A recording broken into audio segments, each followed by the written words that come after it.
제가 이 단 위에 선다는 게 좀 쑥스럽습니다, 사실은요. 왜냐하면 여기에는 참석하신 모든 분들이 각 분야에서 다 기라성 같으신 분들이고, 또 그런 분들 앞에서 단 위에 올라간다는 게 조금 쑥스러워서 내려왔습니다.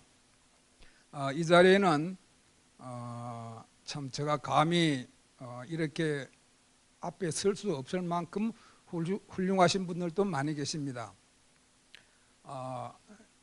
과거에 육군 대학 교관으로서 이름을 날리셨고,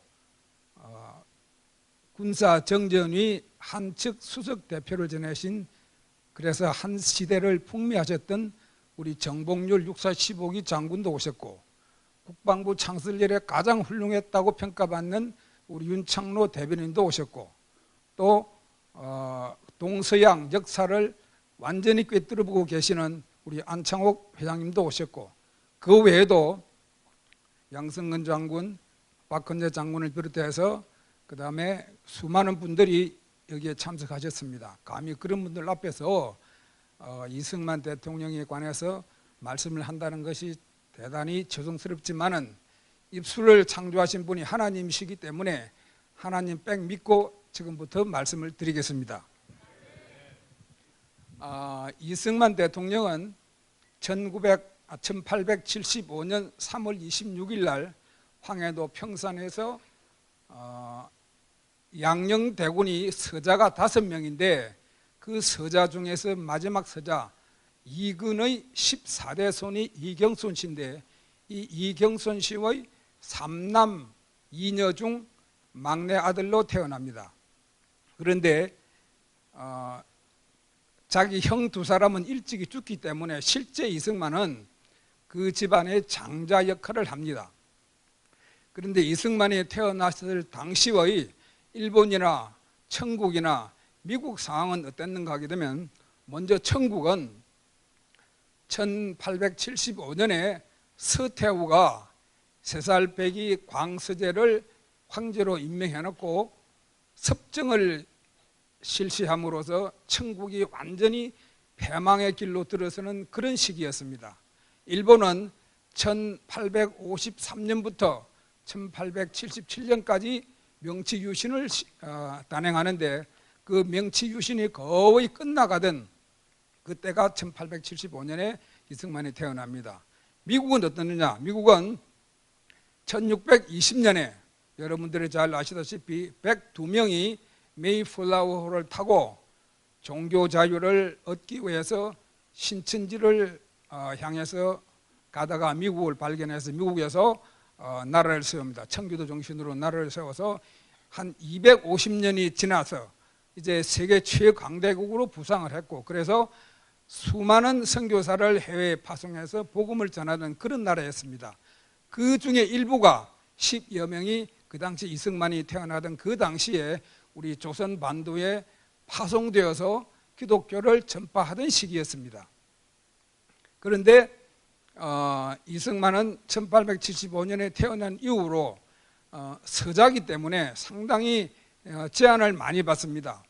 그 다음에 원래 이 강의 시간에 여기 보니까 9시부터 식사를 시작한다 그래서 1시간 반짜리 정도를 준비를 하는 것이 맞겠다 해서 1시간 반 정도를 준비했는데, 또 여기 상황을 보니까 그거는 현명하지 못한 처사 같아요. 그래서 좀 줄이고 한 50분 정도로 군더더기는 빼고 엑기스만 이렇게 말해볼까 합니다.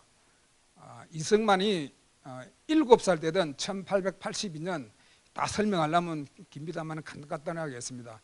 1882년에 임오군란이 일어나고 1884년에 갑친정밀이 일어나고 10년 후인 1893년에 동학농민과 연계돼서 청일전쟁이 벌어져서 시모노세키 조약을 맺어서 완전히 우리나라가 일본의 손아귀 들어가는 이런 과정이 쭉 이렇게 연계가 되는데, 다 생략을 하겠습니다. 그까지 다 해야 1시간 반이 됩니다. 그런데 1894년 서태후가 청국에서 섭정을 시작하던 그 해, 1894년 이승만이 19살 되던 해에 우리나라에 파송되었던 아펜셀러가 세운 배제학당이라는 학교가 세워집니다.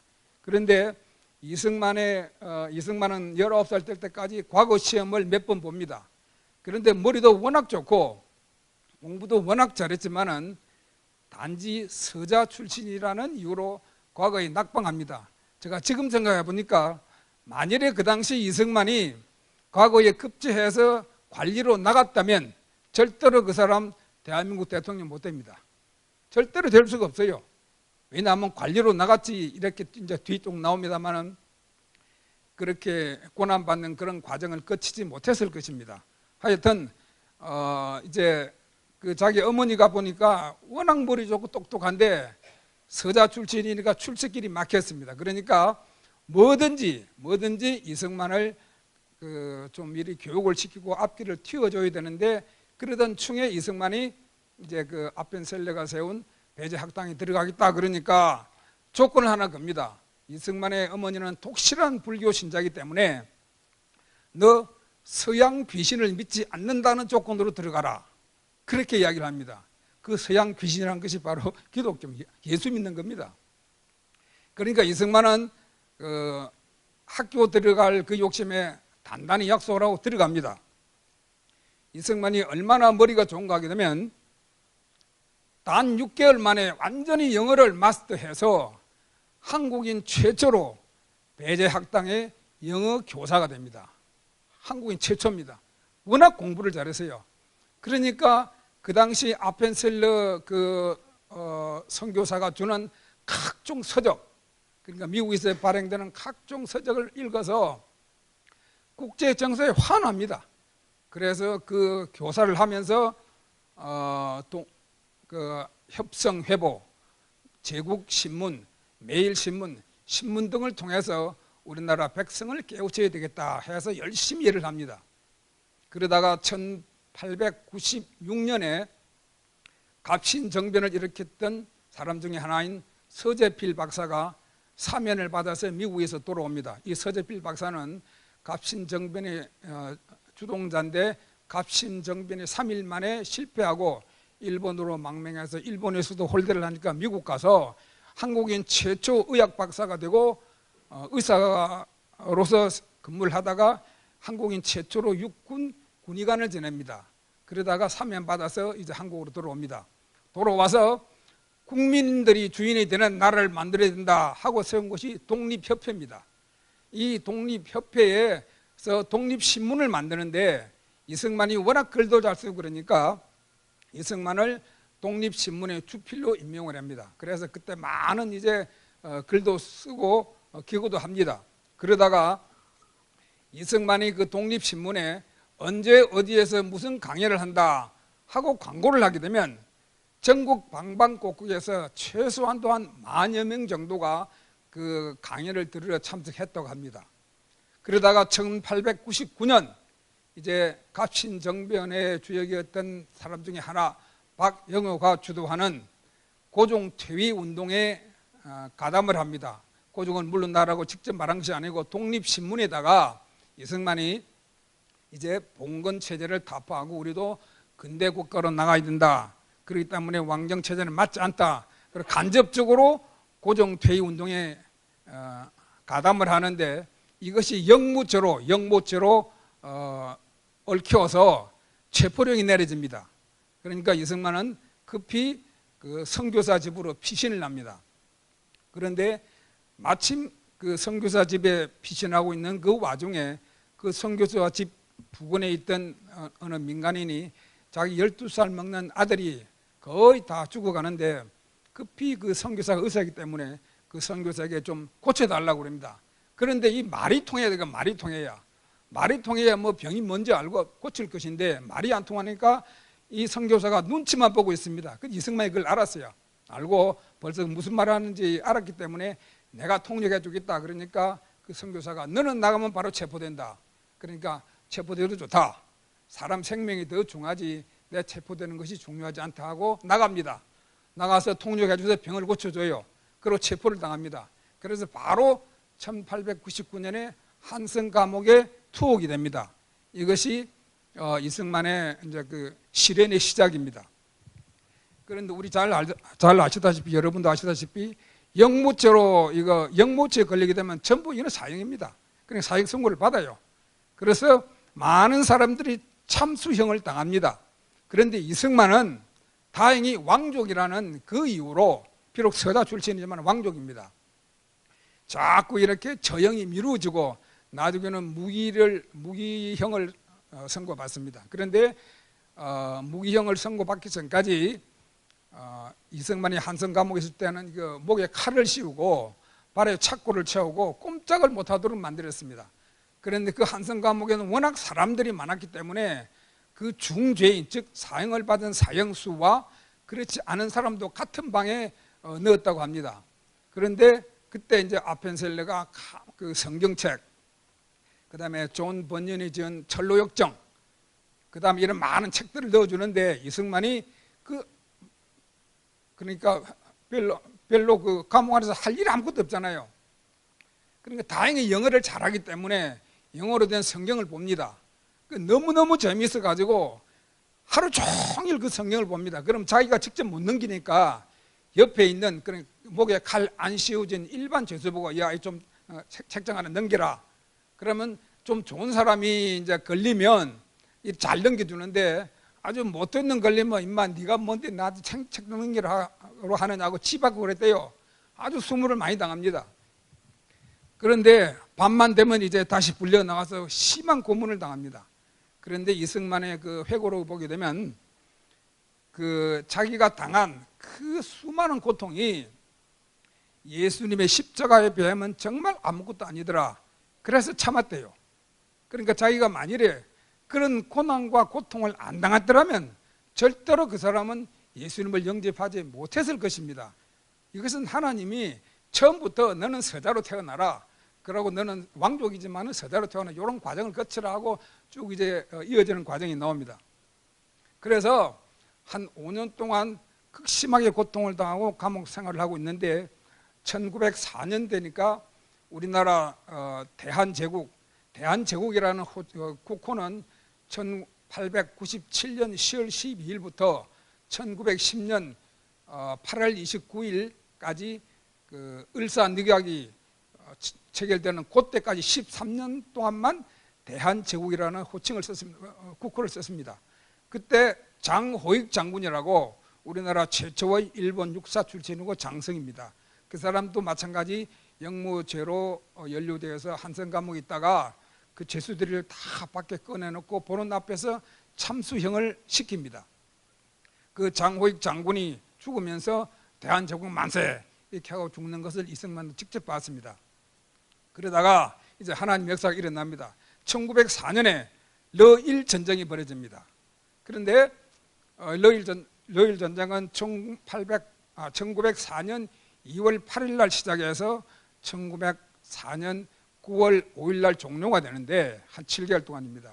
그런데 고종이 가만 보니까 누가 이겨도, 일본이 이겨도 그 다음에 러시아가 이기더라도 대한제국에는 별로 도움이 될 것 같지 않기 때문에 그 당시 우리나라 선교사도 많이 파송되어 있습니다만 이제 새롭게 강국으로 부상한 미국의 힘을 빌려야 되겠다. 그래서 미국의 특사를 찾습니다. 찾는데 그 당시 민씨 세력 중에서 가문 중에서 민영환이라는 사람이, 민영환, 나중에 헤이그 밀사 사건도 관련되는데 이 민영환 씨가 이승만보다도 9살이 나이가 많습니다. 근데 이승만을 참 잘 봤어요. 그래서 고종한테 이승만을 청거를 합니다. 그러니까 이승만이라는 사람이 어딨냐 물어보니까 한성 감옥이 직살이 맞고 있습니다. 그러니까 빨리 꺼내라 이승만을. 그래서 고종이 꺼내는 보니까 워낙 많이 상해가지고 몸이 참 볼품이 없어요. 그러니까 고종이 의를 보내서 2개월 동안 특별 치료를 합니다. 특별 치료. 그러니까 임금이 먹는 약, 수라상 최고로 음식을 잘 먹여서 2개월 동안 몸 보신을 시키고 그해 11월 이제 미국으로 보냅니다. 그런데 조그마한 어디에 붙어 있는 나라일지도 모르고 일본의 속국이나 마찬가지인 그런 상태에서 대표가 간다고 해서 미국의 대통령이 만나주겠습니까? 절대로 안 만납니다. 그래서 그 당시는 선교사들, 그러니까 목사님들 힘이 대단히 컸기 때문에 우리나라에 파송된 선교사 15명의 추천서를 받아가지고 갑니다. 그 추천서를 이제 백악관에 뒷이니까 할 수 없이 대통령이 만납니다. 그래서 그 이승만은 한성 감옥에 있을 때부터 끊임없이 주장한 것이 대한민국은 조선은 독립해야 된다. 그래서 그의 한성 감옥에 있으면서 글을 쓴 것이 독립정신과 코리아 완충지대론이라는 글을 계속 씁니다. 독립신문을 통해서. 그 코리아 완충지대론을 근거로 해서 미국이 지금 우리나라를, 지금 조선을 일본으로부터 완전히 독립시켜주는 것이 미국을 위한 길이다 하고 설득을 하는데 그 설득이 먹히 들어가지 않습니다. 여기 보게 되면 제가 이승만이 한성 감옥에서 주장했던 코리아 완충지대론 그 책으로 발간됐는데 그 코리아 완충지대론 내용을 읽어드릴게요. 이거는 제가 한 것이 아니고 실제 이승만이 쓴 것입니다. 코리아 완충지대론, 미국이 조선을 도와주면 조선만 사는 것이 아니라 미국도 살게 된다. 만약 지금 도와주지 않으면 후일 미국의 젊은이들이 화를 당하게 될 것이다. 일본은 우상 숭배의 나라요, 살인과 죽음의 영이 지배하고 자살입니다.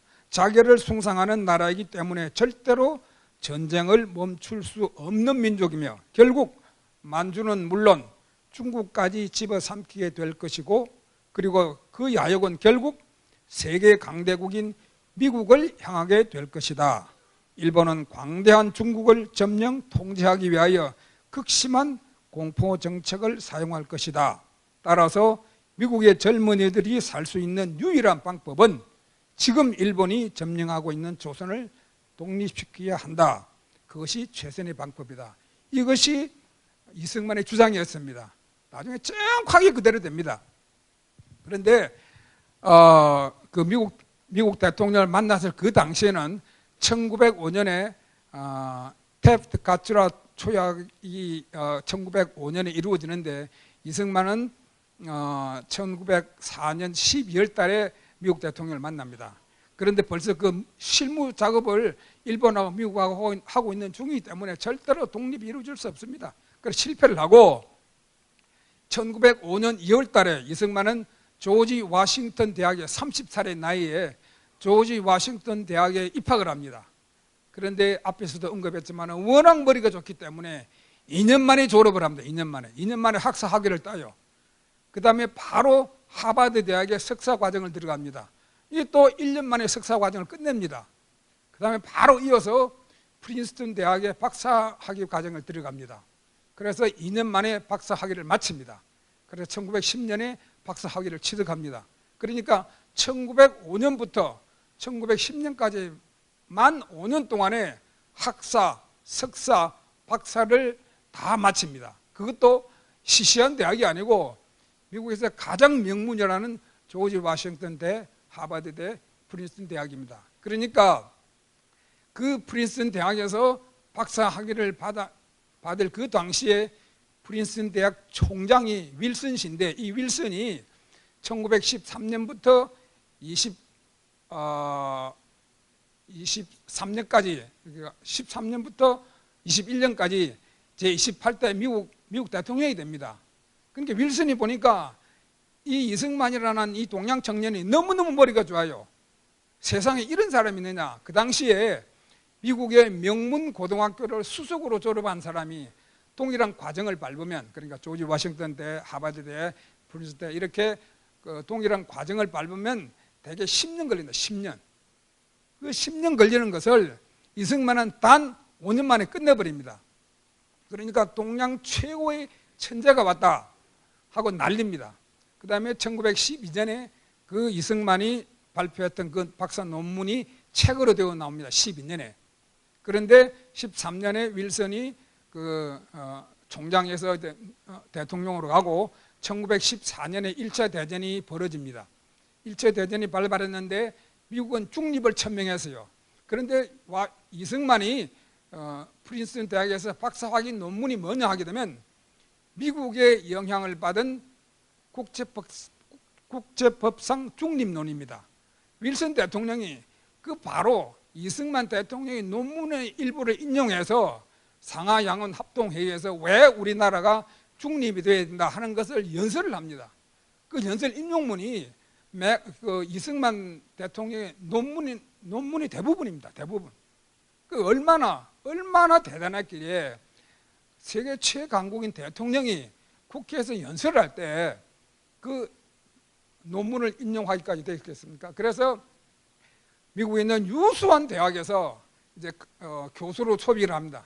그런데 이승만은 다 거절하고 우리나라로 돌아와서 독립운동에 투신을 합니다. 그래서 그 당시 이상재, 월남 이상재가 창설한 YMCA를 맡아서 쭉 일을 하는데 1919년에 이제 3.1운동이 일어납니다. 그래서 일본의 압박이 아주 심해지니까 그 당시 우리나라 독립운동을 하는 부류가 두 종류인데 하나는 무장투쟁론, 박용만을 중심으로 한 무장투쟁론. 근데 그 당시 우리나라 독립군이 약 3,000명밖에 안 됐습니다. 근데 일본은 잘 무장된 군사가 700만 명이 있었어요. 그러니까 무장투쟁론은 이거는 승산이 없다. 외교투쟁으로 나가서 외교적으로 승리해야 된다 하고 주장한 것이 이승만입니다.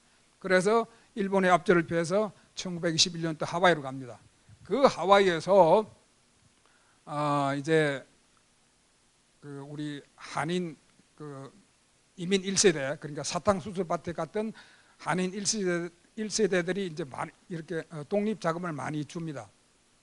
그 독립 자금을 이용해서 칼리밸리라고 그 일대에 한 40만 평 땅을 사고 거기에다가 최초로 한인 기독 학원을 만듭니다. 그래서 1세대의 그 자녀들을 한글과 영어 교육을 시키고 우리 한국의 역사를 가르칩니다.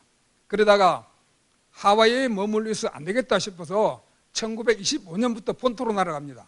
날아가서 미국 전역을 돌아다니면서 자기가 그 주장했던 코리아 완충제대론 이것을 가지고 빨리 대한민국을 일본으로부터 독립시키는 것이 미국을 도와주는 일이다 하고 강연을 합니다.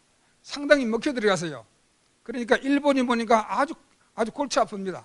그래서 일본은 미국 조야에다가 뭐라고 했는가 하게 되면 우리가 조선보다 훨씬 기독교를 먼저 받아들였고 여러분들 미국에서 미국 정치는 기독교 정치를 우리가 받아서 그 미개한 조선을 잘 이렇게 따돌릴 테니까 신경 쓰지 마라 그럽니다.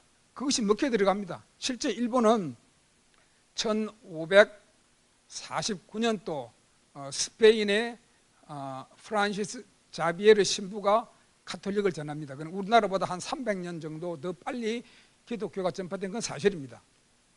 그런데 악본이 이승만이 지적했다시피 그 일본은 우상이 지배하는 나라라, 악령이 지배하는 나라라. 그래서 그 심지어 어떤 일까지 있었는가 하게 되면 그는 일본 언론에 보도된 내용입니다.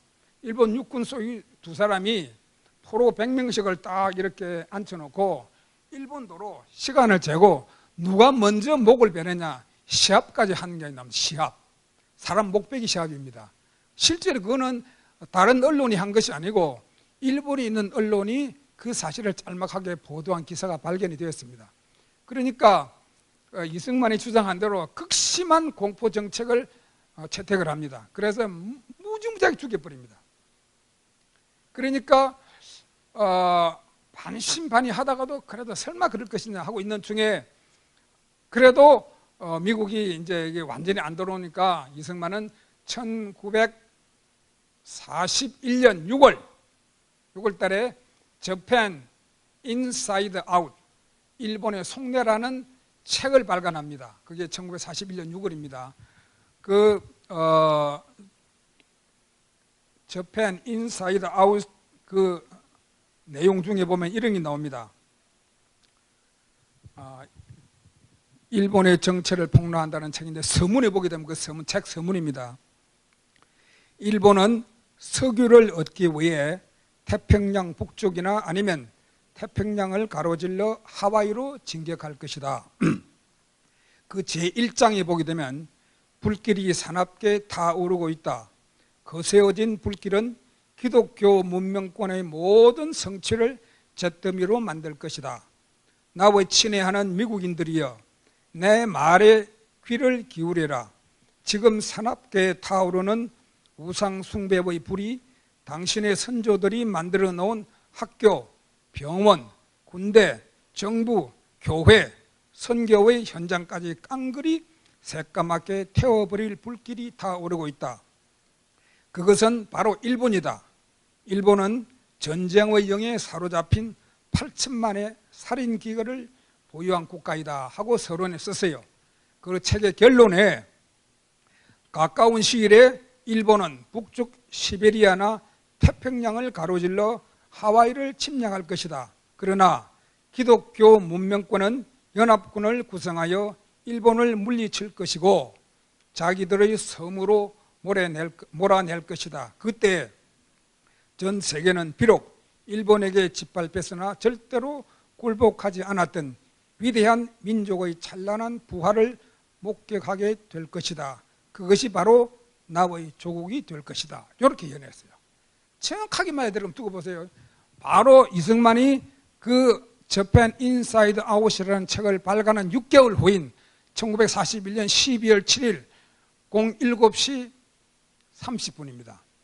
이때 일본군이 180세대의 항공기로 하와이를 급습합니다. 그래서 함정, 하와이 진주에 있던 태평양 함대 함정 12척을 격침시키고 지상에 계류하고 있던 미국 항공기 188대를 격파시켜버립니다.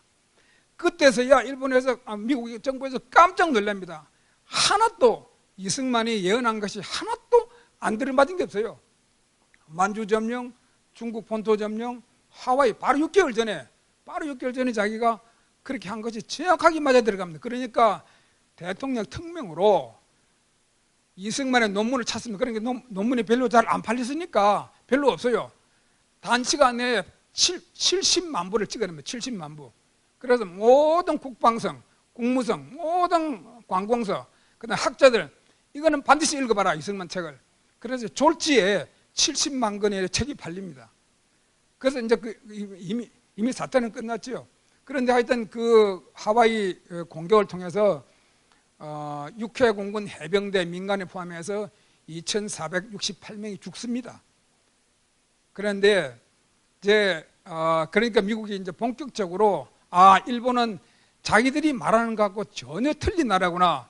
그래서 결국은 2차 대전에 개입을 하고 나중에 1945년 8월 6일 히로시마, 8월 9일 나가사키에 원폭딱 두 방으로서 일본을 완전히 KO시켜 버립니다. 그 결과 우리나라가 해방이 됐죠. 그런데 이제 하나님의 역사가 어떻게 이루어지는가 보십시오. 이승만이 조지 워싱턴 대학에서 공부를 할 때 자기 룸메이트가 덜레스라는 사람인데 이 덜레스라는 사람이 1950년대 그 다음에 55년까지 미 국무장관이 됩니다. 그 룸메이트를 하고 있을 때 이승만이 얼마나 덜레스에게 주입식 교육을 시켜놨던지 우리나라가 반드시 일본으로부터 독립돼야 되고 일본은 이런 나라다 하는 끊임없이 교육을 시켰는데 덜레스가 가만 보니까 이승만이 말한 그대로 이루어집니다. 그래서 펄벅 역사, 대지를 쓴 펄벅 여사가 그 저펜 인사이드 아웃이라는 책을 보고 서평을 합니다. 서평. 너무나도 끔찍하고 정확해서 소름이 끼친다. 이승만은 진정한 20세기의 예언자다. 이렇게 펄벅 여사가 그렇게 서평을 했어요. 누구 하라고 한 것도 아니고. 그래서 이승만은 덜레스 국무장관하고 인과관계를 맺게 되고 또 한 가지는 프린스턴 대학에서 박사 학위를 받을 때 워낙 이승만이 이제 머리가 좋으니까 그 민간단체에서 한미 친선협회를 만듭니다. 그런데 어느 날 하루 그 미측 친선협회 회장이 이승만 보고 내가 오늘 좋은 사람 소개할 사람이 있으니까 저녁 식사를 같이 하자. 그래 나갔습니다.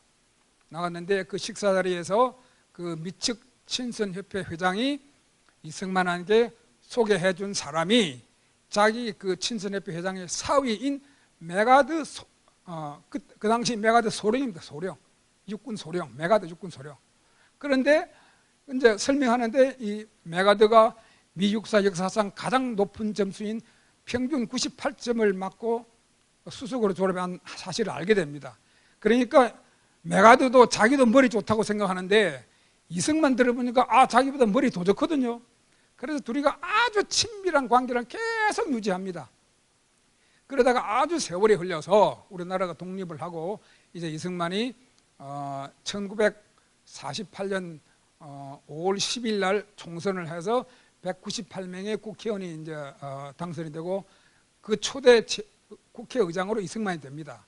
나중에 이제 그 역사가 나오는데 그 재헌국회에서 이승만이 한 이야기가 국회 속기록 제1호에 있습니다. 제1호 뭐냐 하게 되면 1948년 그 속기록의 제1호의 첫 번째 기사에 이승만 의장의 연설문이 나옵니다. 연설문 들어보세요.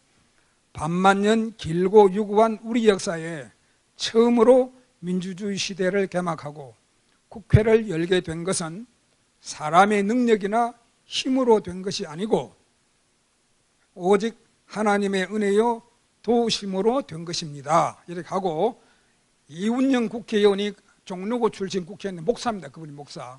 이운영 의원님, 나라와 민족을 위한 기도 부탁합니다. 이렇게 했어요. 자, 어느 국회가요?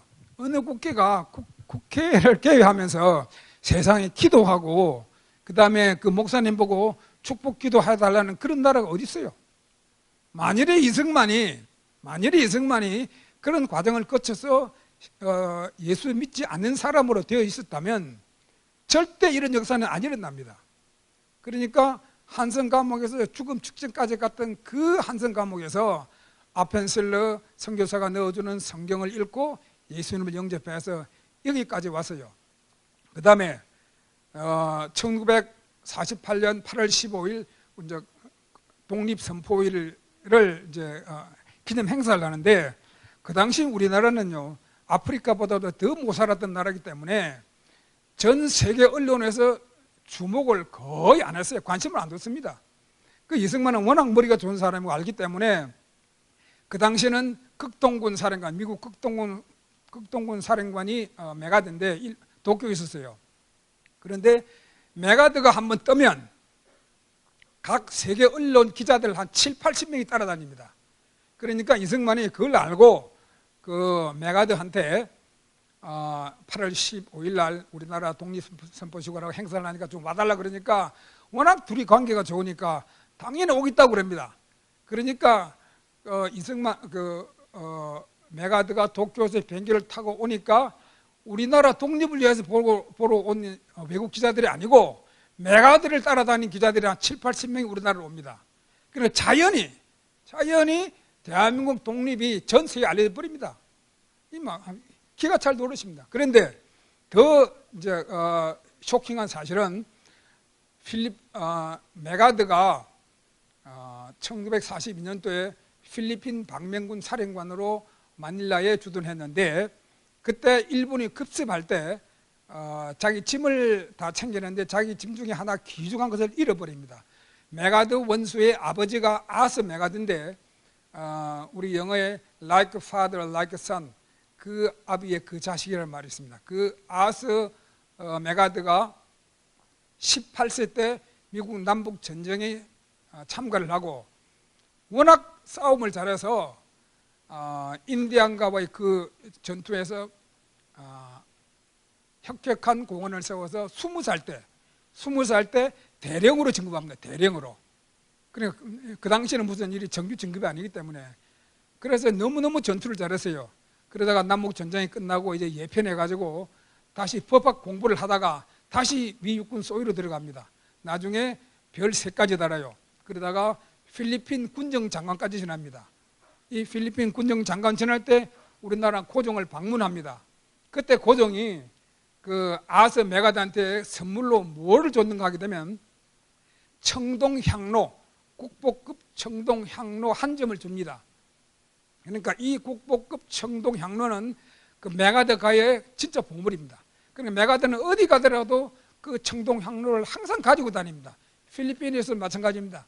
자기 신무실 옆에 딱 갖다 놓고 보는데 너무나 급하게 호주로 이제 탈출해야 되기 때문에 짐을 잘 못 쌌어요.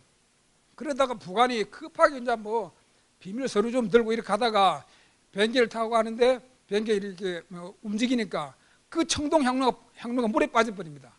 그러니까 메가드가 얼마나 아쉽겠어요. 그런데 대강 위치만 봐놓고 1942년 2월 달에 그 필리핀을 떠나면서 한 말, 유명한 말이 있습니다. I shall return 하고 떠납니다.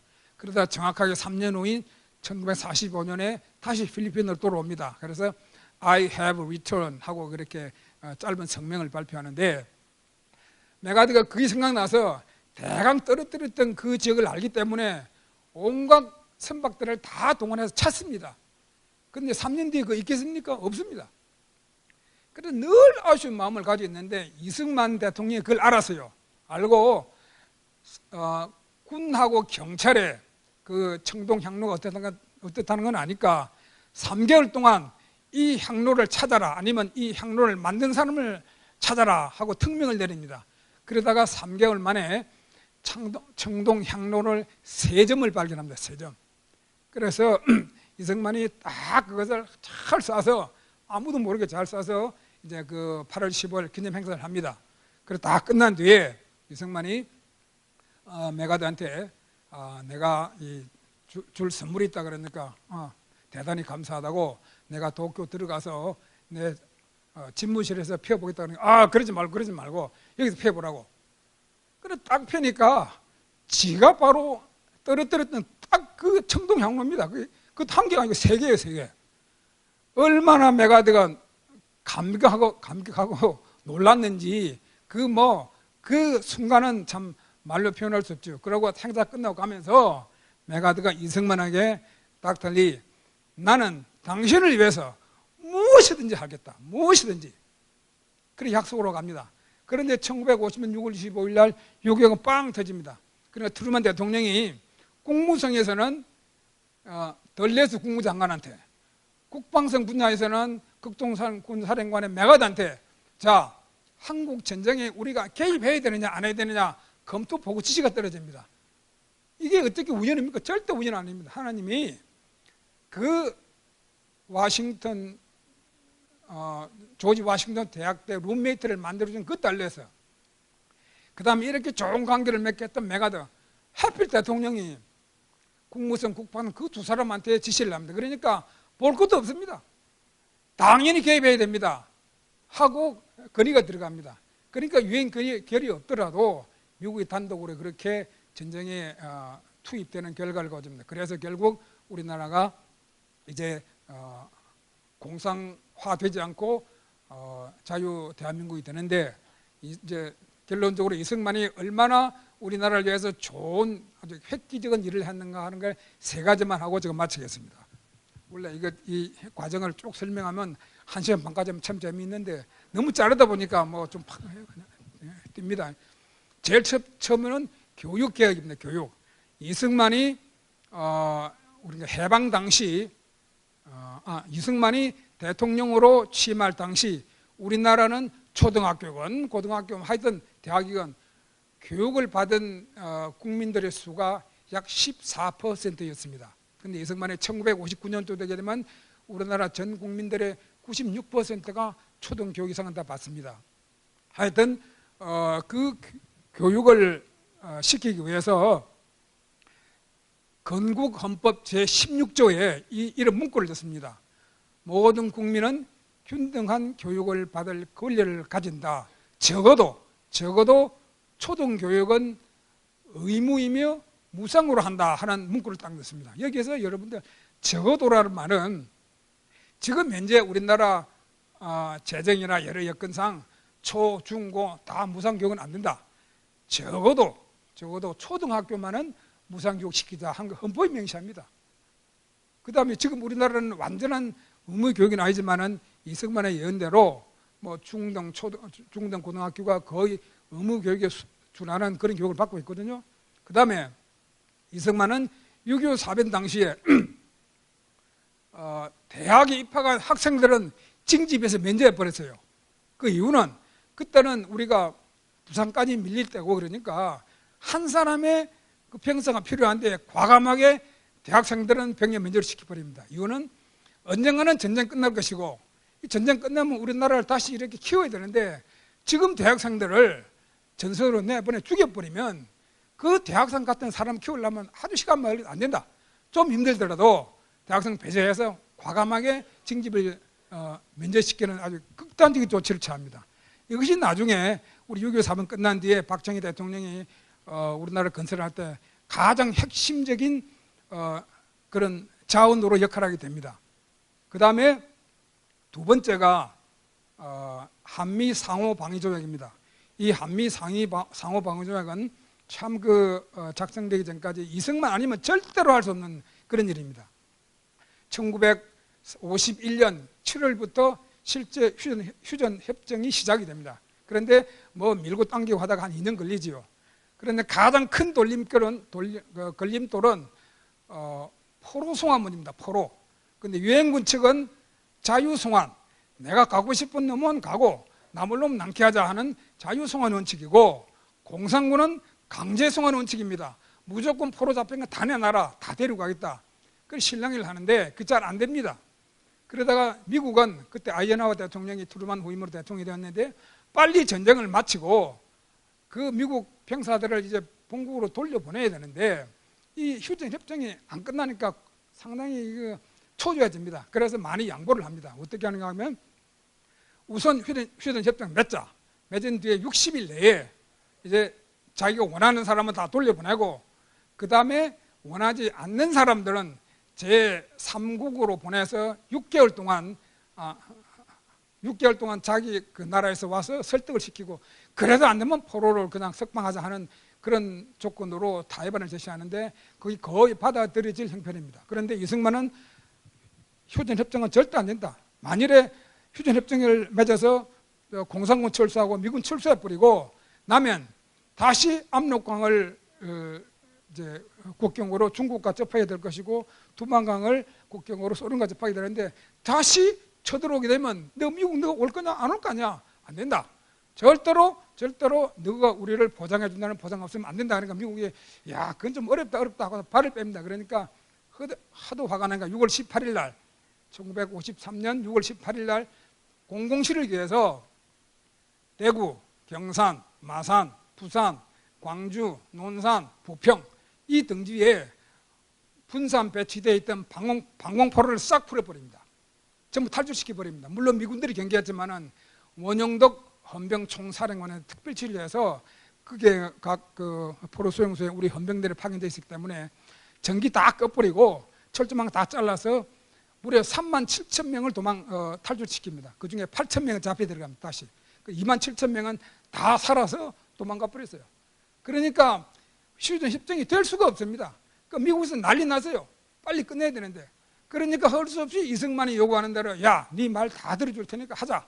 그래서 한미 상위 방어 조약을 맺어주겠다고 약속을 했고, 한국군을 중강시켜 주겠다고 약속을 했고, 장기 경제 원조를 해주겠다는 요 세 가지 약속을 합니다. 그래서 이승만이 오케이 해가지고 7월 27일 날 휴전 협정이 조인이 됩니다. 이 이승만이 아니면 절대로 못합니다. 이승만이요, 이 포로 석방한 뒤에 만일에 이래도 내 말을 안 들어주면 나는 이것보다 더한 조치도 할 수 있다. 이렇게 성명을 발표합니다.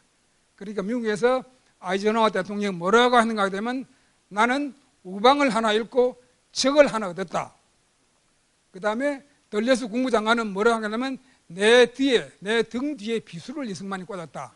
그 당시 유엔군 사령관인 클라크 대장은 뭐라고 하는가 하면 이승만 대통령의 명령으로 지옥문이 열렸다. 이렇게 평가를 했어요. 그만큼 충격적이었습니다. 어쨌거나 이승만 대로 다 해주고 이제 1953년 10월 1일 날 한미 상호 방위 조약 가조인이 되고 실제로 효력은 54년 11월 18일부터 효력이 발생하는데, 그때 이승만이 한미 상호 방위 조약 가조인 시에 이승만이 성명을 발표합니다. 이 성명 내용을 제가 여기 읽어드리겠습니다. 한미 상호 방위 조약이 성립됨으로써 우리는 앞으로 여러 세대에 걸쳐 많은 혜택을 받게 될 것이다. 이 조약이 있기 때문에 우리는 앞으로 번영을 누릴 것이다. 한국과 미국의 이번 공동 조치는 외부 침략으로부터 우리를 보호함으로써 우리의 안보를 확보해 줄 것이다. 이렇게 성명을 발표합니다. 그대로 갑니다. 그대로. 그래서 그 다음에 마지막으로 이제 농지 개혁인데, 이 농지 개혁은 우리나라는 유상몰수 유상분배입니다. 근데 그 전에 이미 북한은 무상몰수 무상분배를 했어요. 겉으로만 듣기로는 무상하니까 훨씬 좋아 보이죠. 전부 거짓말입니다. 이 무상몰수 무상분배는 뭐냐 하게 되면 북한이 모든 지주 땅을 다 몰수해서 농민한테 공짜로 나눠줍니다. 그 대신에 너는 경작만 해라. 경작. 쉽게 말해 소유권이 없어. 소유권. 너는 경작만 해라. 경작, 그러니까 소출의 40%를 정부에 국가에 내고 나머지 60%를 먹고 살되 너는 영원히 경작만 해라. 다시 말하면 소장 이제 그러니까 지주가 개인에서 국가로 바뀐 것밖에 없습니다. 그런데 우리나라 이승만이 한 것은 유상몰수 유상분배인데 일정한 값을 주고 토지를 몰수를 합니다. 그런데 그 토지는 150%를 이렇게 한계로 해서, 그러니까 매년 30%씩 5년간만 내버는, 그러니까 소출량의 30%를 5년간 내게 되면 너 땅이 된다. 그게 이제 그 1950년 4월 달에 이루어지는데.